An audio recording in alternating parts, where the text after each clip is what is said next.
Looks great. Perfect. All right. So my name is Johnson again. Let me just go through who I am. The Director of Cybersecurity at Coca-Cola Canada here in Canada. I'm also the VP of CSNP Toronto chapter, which, like I mentioned, is just a couple of months old, but very, moving, getting stronger by the day. And I'm also a CISSP, which hopefully lends some credibility to what I'm going to be talking about tonight. So I know there's a varied, sort of people here on the call. There's, hardcore experts in cyber and people who are just starting out. And so what I'm going to cover today is just a little refresher on, how should we approach our own personal cybersecurity. There's a whole evolving landscape now with the COVID and everything that's happening that's forced us to work remotely. What are the sort of risks we're seeing out there in industry, because of this? And then I'm going to throw some sort of small examples of, when we say, somebody or something has been compromised, what exactly are we talking about? A lot of us read about it. We've never actually experienced it. And I'm hoping to, shed some light into what actually happens in the background when something like that happens to you or somebody you know. I'm also going to leave you with what I think are some useful tips to stay safe online. And, we want to make these as interactive as possible. So let's try to stay, to have some fun with this material. With that, let's talk about what we are seeing about in cyber in these COVID times. So a little bit of a quiz here. So can you guess the correct answer to this? So number one, how much have phishing websites increased in Q1 of 2020? And you don't have to put the answer here, but just put, keep that in mind. The second question is, what percentage of surveyed companies have been hacked as a result of actions of a remote worker? Again, I mentioned a lot of us are now in this environment where we're working from home or remotely. And number three is what percentage of remote workers do not act securely according to IT professionals? So I'll give you guys 3 seconds to kind of jot your answers down, and then we can reveal the answers.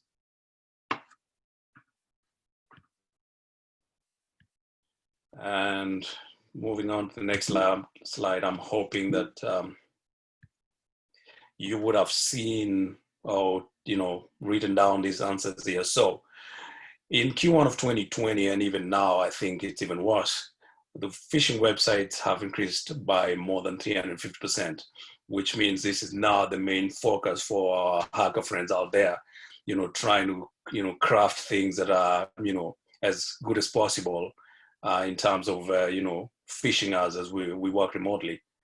The second question, which was, companies that have been hacked as a result of actions, is about 36%. And the third one is, according to IT professionals in general, and this is many of us on this call, 90% of remote workers do not act securely. A very good example. We are taking this call from our houses, from our basements, from wherever you can find a nice place to work from. And more than likely, when you work, connect to your office environment, you have the option of using VPN if it's not enforced by your company. 90% of us don't even think about that. Many of us want to go to Tim Hortons and sit in a corner and work and use the free Wi-Fi that's available there. And this is what, leads to this kind of results. Now, when we talk about the trends, just looking at what has happened, if you pick data from any sources that have this information, you're going to find that there's a whole lot of information, which is of which the main theme is COVID-19. Cyber attacks are being, built specifically, targeting, people in these times. I was reading something, I think I saw something on the news today, as schools start to reopen in the US. Already, one of the school boards has been hacked there, and it's creating a lot of problems in terms of people even just trying, to get, back to normalcy, and those trying to do virtual learning are getting a very hard time. But obviously, there's all these guys calling us on the phone now with all, these and that scam about COVID-19, and it's only going to get worse, right? If you couple that with the CRA scams and everything else, and the duct cleaning people, it's just horrendous out there, right? All right, so fun trivia. Of these countries, which country is responsible for the most hacking, if you think about it? So again, let's take a second. And I'm pretty sure you have the answer right in front of you. So basically, it's China. 41% of the world's cyber attacks have their genesis in China. The second country on that list is the US, and then everyone else falls, below that, all the way to Hungary at number 10. And this is, I put the source there. Basically, the drivers for these numbers are very obvious. China hacking for purposes of, stealing intellectual property as much as possible so they can go and replicate it, and so on and so forth. US in general is just very active in this space. Number 4 I would have expected Russia to be probably number 1.5, and maybe that's where they are given the elections, approaching in the US right now. But this list gives you a good feel of, what's happening out there and who are the real players. You probably would never have thought that number, Brazil is in the list, or Taiwan, or even Italy for that matter. But it's an interesting tidbit here for you guys. So let's talk about some risks. So there are basically 4 ways you can get compromised. Number 1, you can get text messages, you can get IMS. I don't know if we ever use IMS these days, but a lot of things come through text messages with something for you to click. If you're a lady, they're going to tell you about this blowout sale on shoes, and you only have a few hours to take advantage of this big offer that's happening right now. Click here to redeem your voucher or whatever.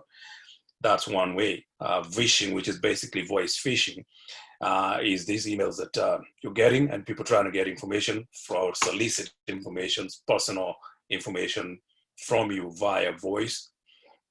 Suspicious emails, we get these every day, our work, or Gmail, and whatever email platforms you use. And then public Wi-Fi. Now, if you're a seasoned professional, obviously you know how easy it is to clone or create your own Wi-Fi and fish for information from people. And that's when I talked about us, excuse me, going over to Tim Hortons and using their free Wi-Fi or Starbucks. You never know if you're really using Starbucks Wi-Fi or Joe's Wi-Fi from down a couple of tables in the same environment. So what does a compromise look like? And I'm going to talk this from the perspective of mobile devices, and as well as the websites, because those are the 2 main vectors or environments where a lot of these things happen. So anatomy of a compromise on a mobile device would be basically taking advantage of the things that we talked about there, like SMSs, multimedia, messaging service, Wi-Fi, Bluetooth, and so on and so forth. It's obvious that you use now your phone more than you even use your computer in any sort of space when you're doing anything online. So that becomes a primary target for anybody trying to find ways to exploit you. So what would happen? Let's go back to the message or text message that comes to your phone. You get something here that says, hey, this is happening. Have you read that news about, in this particular example, about this stock that's really hot? This might be the best time for you to go and buy it, and so on and so forth. And it's purportedly come from your friend, somebody from his number. So when you click on that little shortened link, which is basically, the one way of shortening a very long or hiding a link behind a short link, it basically does a couple of things. In this example, the shortened URL that you clicked here has 2 things hidden behind it. One of which is something like this, which is an IP logger, which is used for reconnaissance. This is going to get information about where you clicked from, what kind of phone you used, and so on and so forth.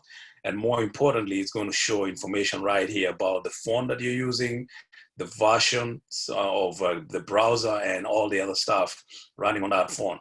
And this is basically for the attacker to craft a very unique exploit just for you based on the information that they have. Now they know that you're not using an Apple phone, you're using Android, and therefore they'll go and create something that works for your sort of mobile device. Now, when that happens, again, a few days later, maybe you get another link telling you, in this case, oh, by the way, here is something. I've used the example of an application that they'll send you and say, oh, I found this really awesome trading application. Just click here to get your free copy. I've used it for a couple of days. It's really awesome. And you go ahead, click it, you download it to your phone, right? You're going to get all sorts of, messages telling you this is probably not a good idea, but you go and install it anyway. And now it's sitting on your phone and you click and you're, in this case, playing Flappy Bird or whatever. It could be, insert any application here that's a backdoor or that has exploits hidden within it. Now, somewhere in the dark basement in one of the 10 countries that I put up there, it could be in China, Hungary, India, or somebody. There's a guy in a hoodie waiting for you to click on the link or to click on that game. And basically what happens is I'm using an example of, where there is a reverse handler, waiting on a computer back there for you to connect. And all of a sudden you're in big problems. So when that happens now, what bad stuff can the attacker do to you? So these are all features of, the hacking platform. If you're familiar with Kali and all the things that come with it, you know these things. But if you don't, then bad things that can happen, the guy can go and dump all your login from your call logs, your contacts, SMSs. He can even use that phone to send an SMS from your phone. You can download a file or directory. You can do all sorts of things. But worse still is doing things related to doing, using your webcam or your microphone to record or to start a video chat or to look at what you're doing, on your phone, using those two things. So the example I use here when I present this to executives is you go into a meeting, you're sort of talking about very sensitive things, and maybe one of these things has happened to you, and there's a mic recording going on about that conversation in that very tight room that you guys think is secure.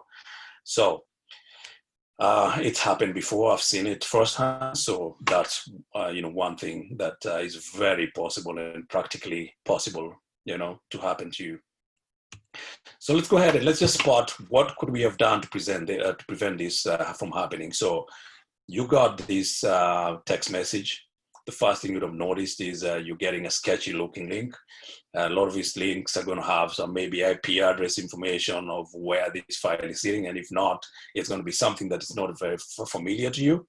So that's the first thing that should put you, you kind of get your attention.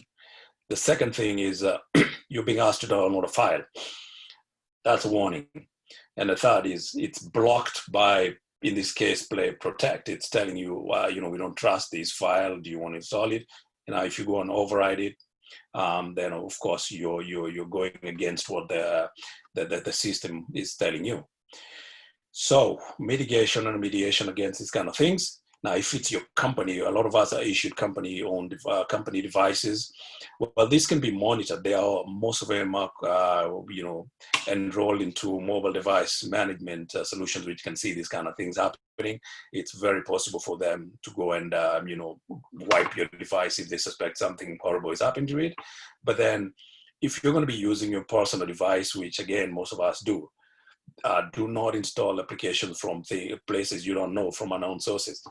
If it's the case of an Apple device, then obviously you just go into Apple Store and going from there, or Google Play if it's an Android phone, not from a link that someone sent you or some fishy website where there's a lot of free things for you to download.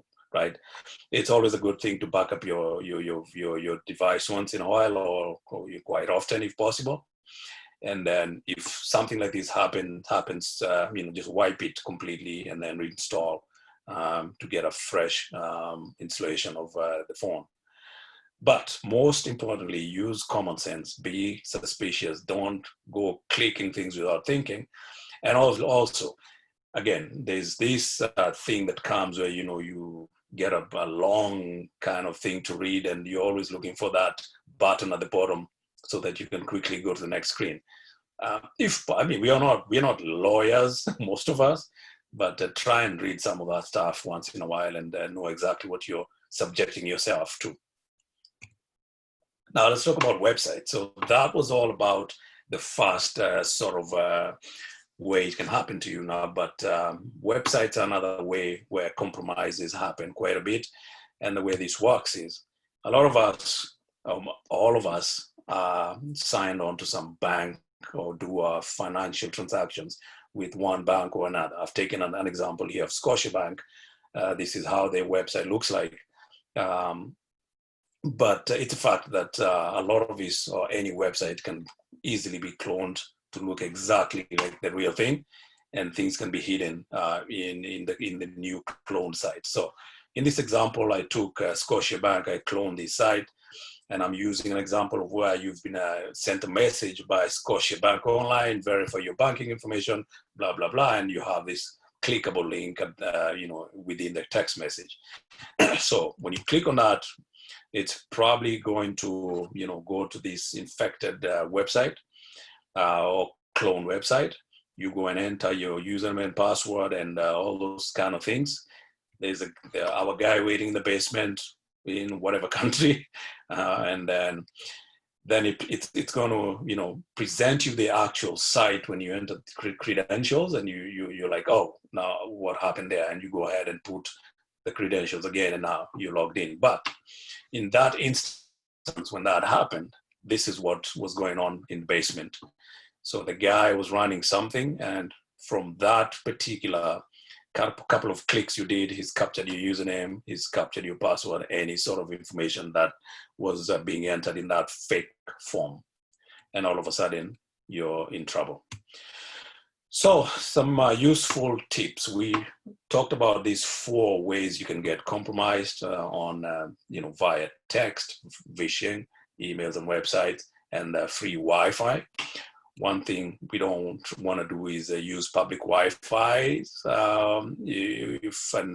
whenever possible. And if you're going to do that, you open it up and use a VPN, or get a VPN if you don't have one, and use that particular connection through a VPN that sort of wraps the connection in a secure way or secure manner, so that people cannot go sniffing what's happening in with your data as it goes through this free Wi-Fi connection.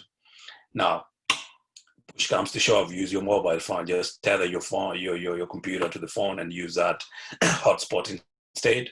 And especially if you're doing something sensitive. So Wi-Fi is one thing you don't want to do. We talked about mobile devices. Again, I'm not going to repeat this, but it's all about installing things from known sources and just being sensible about where you get your application from, or who what you click when it's sent to you. Couple of tips. So this one spells cyber. It's really clever, I think. So change your passwords frequently and try to use different passwords for every site.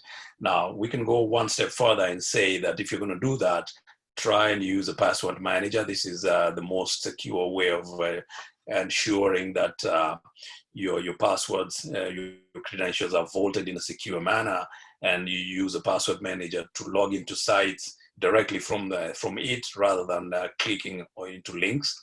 It's going to detect when a link is not what you put in the password manager. So that's a very, very useful tip. Your credentials are hackers' goldmine. Keep them secure at all times. Don't go sticking them on a sticky note or giving them to your kids, or whatever silly things some of us do. Be wary of unknown or suspicious emails. Obviously, phone calls, downloads, anything unexpected. Don't just go clicking. And everything you post online is permanent. The internet lives forever. So practice good social networking habits, and then report any suspicious emails activities. Again, this will depend on where If something happened to you, where do you report it to? What avenues do you want to follow to report these kind of things? And finally, just a little chart that I'll sheet here that has 20 ways to block mobile attacks. I won't mention everything here, but basically it talks about Wi-Fi. We've discussed that. Bluetooth, disable automatic pairing if you don't need it. Application, we talked about, getting them from, official stores. Browser-based things. This is again linked to the website stuff that I talked about, and then smishing and vishing, those two to go together. You don't just pick up phone calls if you don't know who you're speaking to. Don't give information away on a voice conversation on the phone. And I think with that, Jon, I'll pass it over to you. Great, thank you, Johnson. Hey, Johnson, there's a couple of questions right now in the Q&A section. Perfect. If you want to take a peek and maybe give a verbal answer there. All right. First question is saying, why would they do it in 2 steps and not 1? I'm not sure I follow what that is about. All right, whoever put that in, if you want to enhance or elaborate on the second question. Just expand on the question and I'll come back and answer that. Yeah. Second question, what are your thoughts on personal privacy on the web? For example, some companies use such as Facebook and Google are huge in tracking personal information, not just on social media, but all around the web. I don't use any social media or any products from these companies, as I find it very invasive. So what tips do you have to stay safe and private? Now, I just mentioned something about don't, first of all, give away personal information, especially across the internet if you don't trust the page that you're using. And if it helps, if you want to look at the page that you're visiting, just make sure that it's a secure page. It's an HTTPS site, which means it's secure for you to do transactions there. On privacy, just like you, I don't give away personal information if I don't need to, right? Because everyone is out there fishing for so that they can use it to stuff to you or to sell it to somebody else so that they can sell stuff or solicit information from you, if that helps. What password manager do you recommend? So I personally use LastPass. So it's a free password manager that I've used for the last maybe 5, 6, maybe even 10 years. It's very, very easy to use, easy to kind of onboard your passwords. There's going to be some upfront work for you to put all your information there, but it's only basically you do it once. And how it works is if you visit, let's say, a new website and you're logging in or registering into that website, automatically it's going to ask if you want to save that information into the password manager so that you don't have to, write it down anywhere else. So it does that automatically. And then next time you visit that site, it's going to know that, yep, I know this site, and it pulls information from the vault and populates that into the site for you. And, that's one of the most secure ways, because if somebody has done anything fishy to that site, it's not going to log in if you don't want it to log in. So sorry, I meant, why would the hacker send 2 text messages to send you the game to download with malware instead of just 1 message? Well, the example I gave you was it had a reconnaissance angle to it. They were sending you the first text message to get information about what phone you're using. The second text message is going to be having now a very specially, crafted malware just for you based on the phone, the version of the phone, and whatever is running, whatever information they were able to get from that first text message. So rather than do a random spray, which again happens quite a bit, if depending on how interested they are in you, they want to craft to do a lot of upfront homework by sending all these initial messages, if it makes sense, right? You got it. Before we go to the next question, just someone put in the chat session, what if someone hacks the password manager? What do we do? So how you set up the password manager, first of all, it's always a good or recommended way, or it's recommended that you set a very strong password on the vault itself. So you don't go and put a 6-digit or 6-character password on that one. That's the one you put, a long passphrase or something that is almost impossible for anybody to guess. Now, the whole thing about the length of the password and complexity is just to make it very hard for anybody trying to crack the vault or to crack your password. It's going to take him a much longer time depending on how long or how complex your password is. So you'd put a very strong one on that particular one and then just let it do its job in terms of, saving the other ones.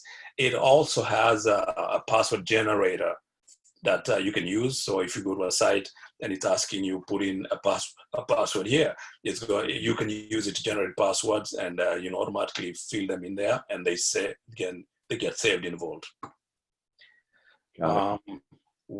There's another question. Any update on current issues and most problems here in Canada? Caller like impersonate calling from Service Canada, telling Canadians need to contact Service Canada because all these basically are scams. So we're talking about phishing. We're talking about smishing. That's exactly what I described in my slides there that people are calling you to try and solicit information. So the best practice is the call comes in, just disconnect and try to call back that number. In most cases, you're never going to get back to whoever it came from, and that's how you know it's a scam. If it was Service Canada, then if you call back, it's going to go to Service Canada, right? But most of his numbers are going to go to some deep, endless hole somewhere, no answer, automated machines. Or it could go to someone's cell phone in the area that you're calling because they don't know they've been spoofed. That is correct. And that's really it. And yeah, as far as, any update on the current issue, I mean, we all know that they're scams. It's really hard for the regulators, i.e. the government, to really deal with this because these are just spoofed numbers set on a VoIP service, and there ain't much that they can do. And if you notice something, if you look at a lot of the calls that come to you, you're going to find they're very, very close to your actual number. Like if your number is XYZ and there's a 262, it's going to be your number. That very, very close. It's only the last four digits that actually change. So it seems like I'm supposed to know this number, right? And they want me to pick up. At least that's what I've seen with a lot of things coming on my phone. Yeah. True. I just see in the chat. Zachary sent a quick message that he's gotten job offers from companies that have no website. Again, people phoning and they're trying to get your information this way too, your address, some other stuff, maybe your social insurance number, especially those that are desperate for a job. So be careful of that too. That's the phishing exercise that comes through. And again, it's nothing personal on you. It's they're doing it to hundreds and thousands. The more they can do, the more people are going to respond. So thanks, Zachary. I'm going to laugh at the last question and not answer it because I know exactly what the guy means. Correct. Yes. No one knows where you live if your clock is wrong. Very, very observant, sir. Very good. I have no clock. All right, man. So I think we've burned 30 minutes, LJ. You want to take it away? Well, it's my turn. All right, folks. So I'm going to start my part of the presentation. What I'm going to talk about is financial data security. I'm not going to get really in depth and really technical. I'm going to give a bit of a generalization of things. And really, what I'm talking about, for financial data security, is this solely trust-based, and is this trust-based with the humans that we're dealing with, or the companies, the banks that we're dealing with, and the companies, I mean, with that is that credit card issuers, is it no fee banking people, is it your prepaid credit card folks that you're doing a prepaid card with? So let me share my screen here and get this going properly. Boom. Johnson, does it look good? on the end here. Yeah, you Display probably settings. just maximize it. There we go. Yeah, that's what I need, right? Uh, yep, you're good. Okay, good. Thanks, everyone. Thanks, Johnson. So let me get going here. Again, is it trust-based? And looking at the olden days, before with banking, we used to balance the checkbook or look at the bank book. You knew where your money was, and you could really talk to a bank branch employee about your money. You could go in, you could speak to a teller, you could speak to maybe the branch manager. You could do a lot of things in person with your banking. It really became the forefront of trust. If you couldn't trust the teller, if you couldn't trust the bank manager, who could you trust? That's where it all began. To give a little background here, and again, this is more of a stock photo, it's not me. I began my journey in the financial institution space, the FI space, as a white label ATM installer and programmer. Way back in 2002, back when ATMs were deregulated in Canada, meaning that the white label ATM could be a place and could dispense money to people that had a debit card. My first real install was a mom and pop convenience store in Wasaga Beach here in Ontario. And I'm assuming that most of our attendees today are from the GTA or just outside. And those that aren't, it's a bit of a tourist community, not too far from Toronto. That owner was a 60-ish-year-old woman who just didn't take any crap. And after I had bolted down the machine and got things going and the phone line hooked up and things running, I told her, I said, okay, I'm ready to show you how to use your machine. She was going to be the one filling it. And I asked her, what denomination of bill did she want to put in? Fives, tens, 20s, whatever she wanted. She handed me over a wad of cash and said, the sales sold me this thing, said I could use anything. So she gave me a mix of 5, 10s, and 20s right out of her till. I said, well, ma'am, you really got to pick one. Right then, trust was broken, and I had to regain that. And at that point, she didn't care who I was, who I worked for, whether I was a licensed technician, not that you had to be, and or whether I was part of a bank or anything. What she cared about was she was sold one thing, or so she thought, and I'm telling her something else. The big deal was, number one, it was going to be her money in the machine, and then it was going to be her customers taking out money from her machine, which in turn was their money going back to her. So when you're dealing with something as personal as money, it really becomes I trust you or I don't.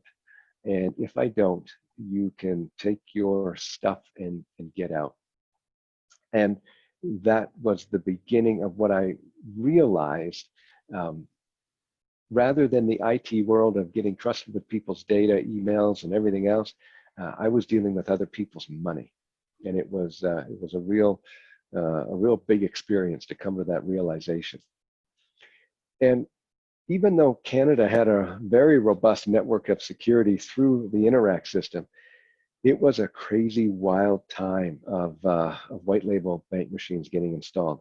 I, as a installer, I had the encryption keys written on pieces of paper. If I didn't have it, because the install was a short notice thing, I could phone into the switch and I could have these encryption keys, read over the phone. They were hex keys, so I'm entering stuff in on the pin pad. So it was crazy. These machines needed to be up and running, and anything went in those days. So again, it was all trust-based.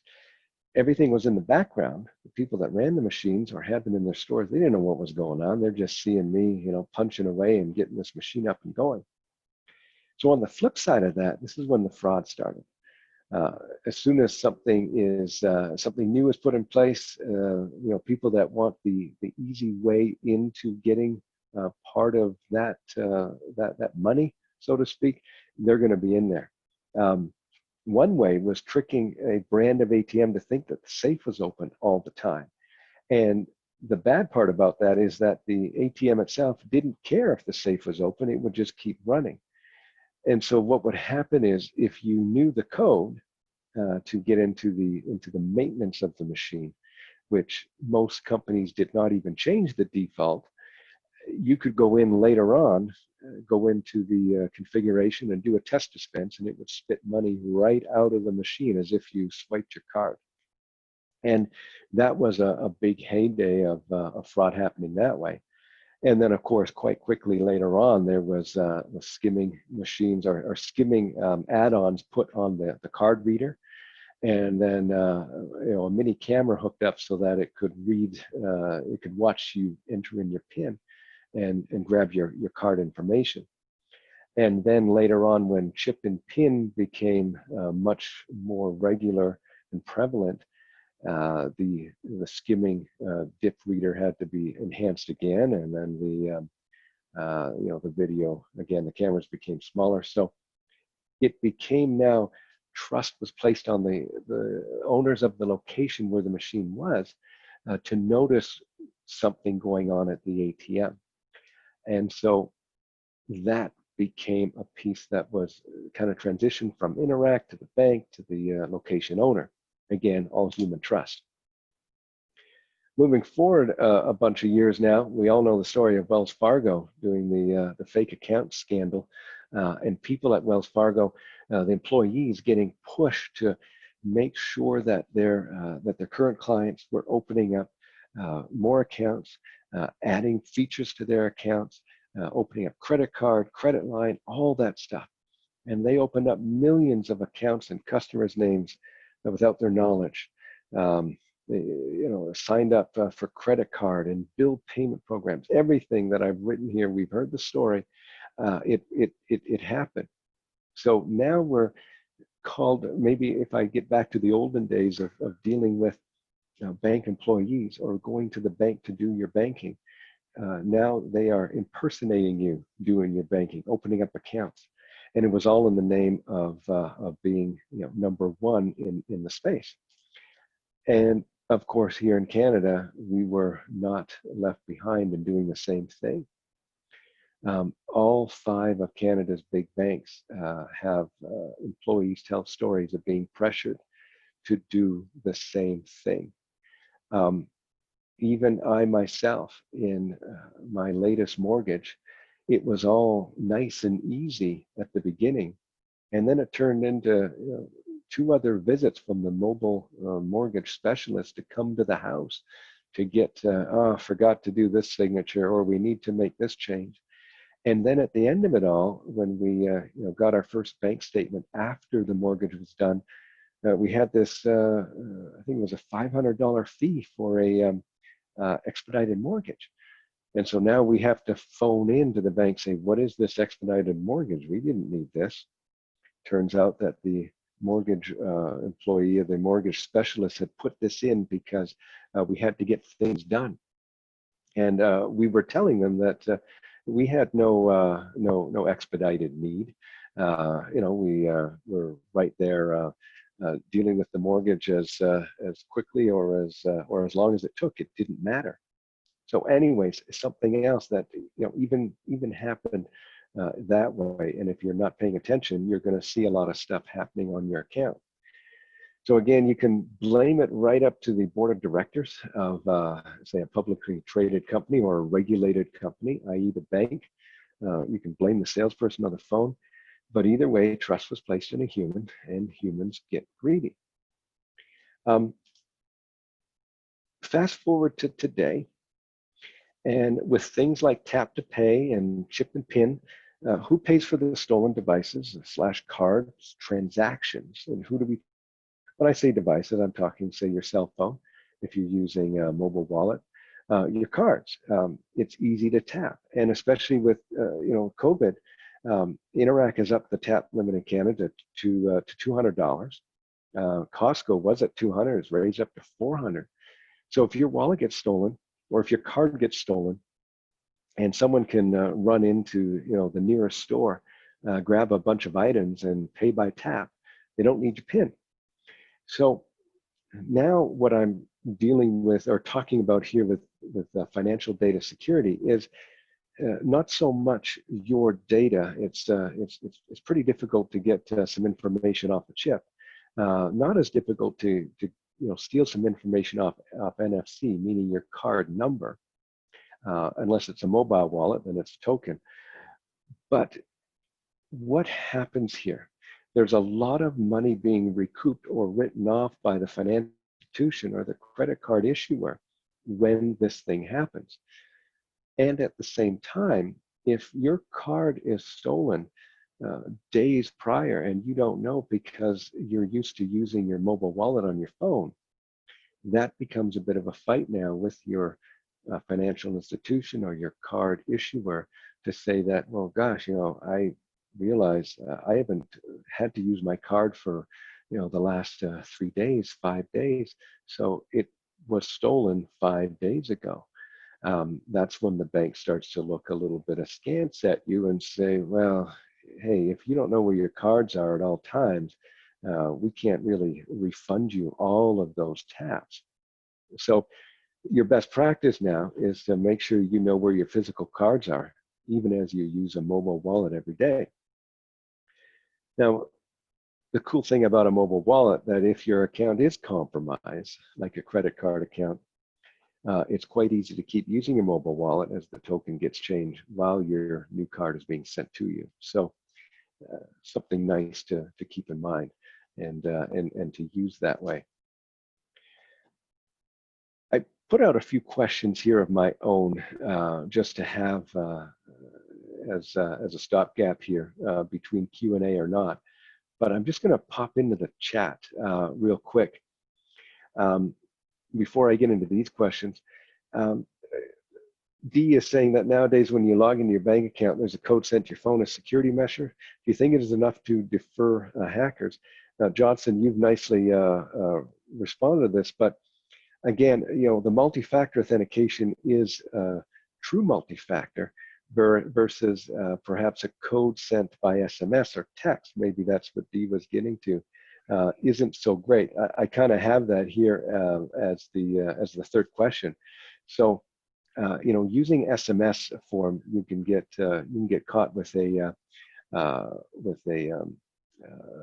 scam of having your SIM card stolen, basically, not physically, but virtually. Someone has taken over your SIM, and now they have your number. So if there is an SMS being sent for an authenticated code, it's going to be taken from you. Using an authenticator app is much better. So there's Google Authenticator, there's Azure Authenticator. That makes it a lot harder because that app has to reside on your phone and be used. Looking forward to at using your mobile wallet, Apple Pay will use Face ID, fingerprint, or PIN. And if you're going to use PIN, I do suggest that you do use a longer than 4-digit PIN, especially for Apple Pay or for Google Pay or Samsung Pay. Because right now, as we're wearing face masks and we can't use Face ID, we're going to have to enter a PIN. And the more it's used, someone can kind of look over your shoulder and see what PIN number you use to open up your mobile wallet. They could steal your device and maybe do a couple of transactions. The other a couple of questions here is using credit card information on websites and browsers. It does seem like Google Wallet on the Chrome browser, I use wallet in quotes, looks pretty darn secure by asking for your CVV or CVC2, the security digit on the back every time. But still, it is not good practice to store on browsers. Really, I would not do that. Jonathan, in the chat, you said you can use a passphrase, not PIN. I believe you can as well when you're using mobile wallet. Maybe we'll get someone else to validate that. I had a couple of questions in the very near past. How secure are payment transactions done over NFC? The transactions are very secure because it's tokenization that requires a refresh of the token each time. somewhat similar to a chip and pin transaction, but a little bit better. The card issuer will also select a pin to be entered from time to time, or really when there's suspected fraud going on in your card account. And so that is another quick thing that's going to happen. Or the mobile wallet tap just isn't going to work, and it's going to tell you to insert a card at times. Maybe extra questions the banks use to authenticate you, like a date of birth, mother's maiden name. A little bit antiquated, because it's the point with social media having a lot of your information out there. Putting on say something like Facebook or Instagram, something, this is my mom, she was born whenever year, and this is what it looked like when she was born versus when I was born, all this kind of thing. You probably put in her maiden name at some point if you are doing that. So these types of things, if they are required and there's no getting around it, fake it. Fake it, put it in a notebook at your in your house, in your safe, keep it that way. I know even that may sound a bit analog and antiquated, but pretty much the best way, especially as there's so much social engineering going on. Lastly, thinking about filling out forms or calling in your payment information. I know that we're kind of past the fax stage of taking a credit card form and faxing it in, but a lot of times you could fill out a credit card form by hand, take a picture and email it. Again, not so good. I do think, Johnson, correct me if I'm wrong, or anybody on the chat, it is more secure, I believe, to phone in your credit card information if you have to a site or to someone that you're purchasing on credit card, if it's not using perhaps a one-time authentication online. But again, tell them that, ask them if they're going to write this down, or if they're going to enter it in a POS. I could also, state that, maybe it ain't so good to, to call in, but depending on a form or call in, I would say call it.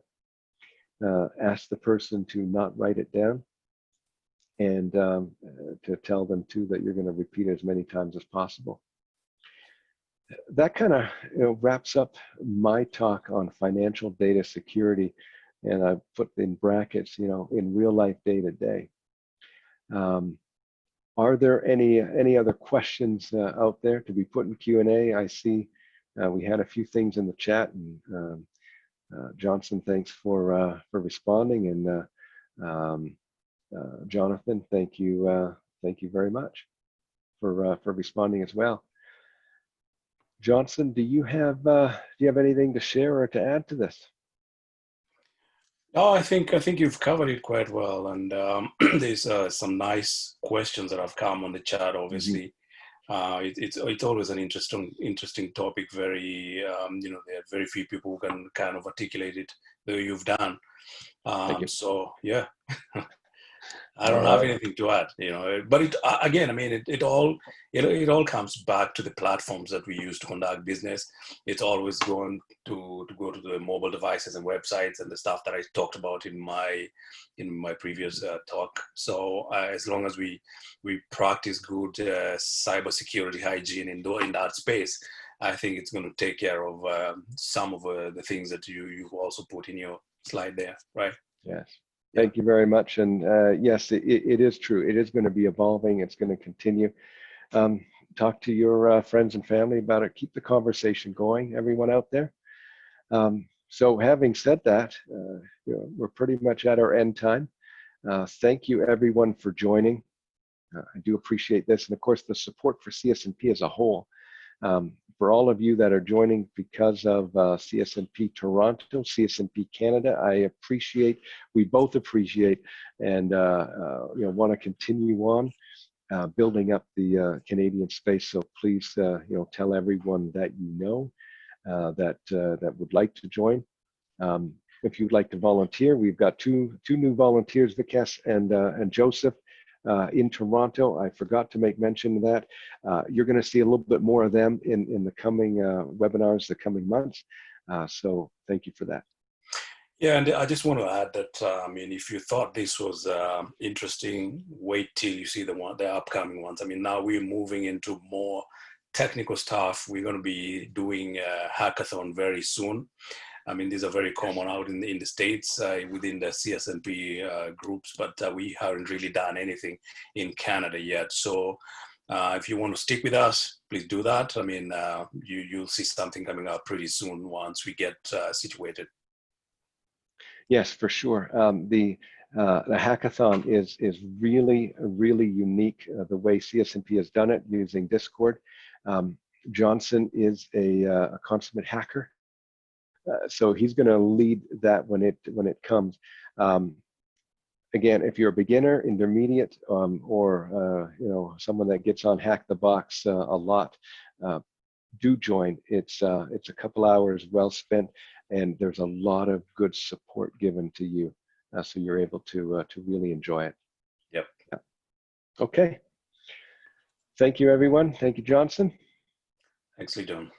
All right. Have a great evening, all, and we shall end this now. Don't forget meetup.com Toronto. Toronto Security. Meetup.com/Toronto Security is our meetup site. Join the CSNP Slack channel as well. You will get a ton of information there. Everything has to do with involvement. The more you're involved, the more you're going to learn. And with that, I will end our webinar. Thank you. Thank you, everyone. Good stuff.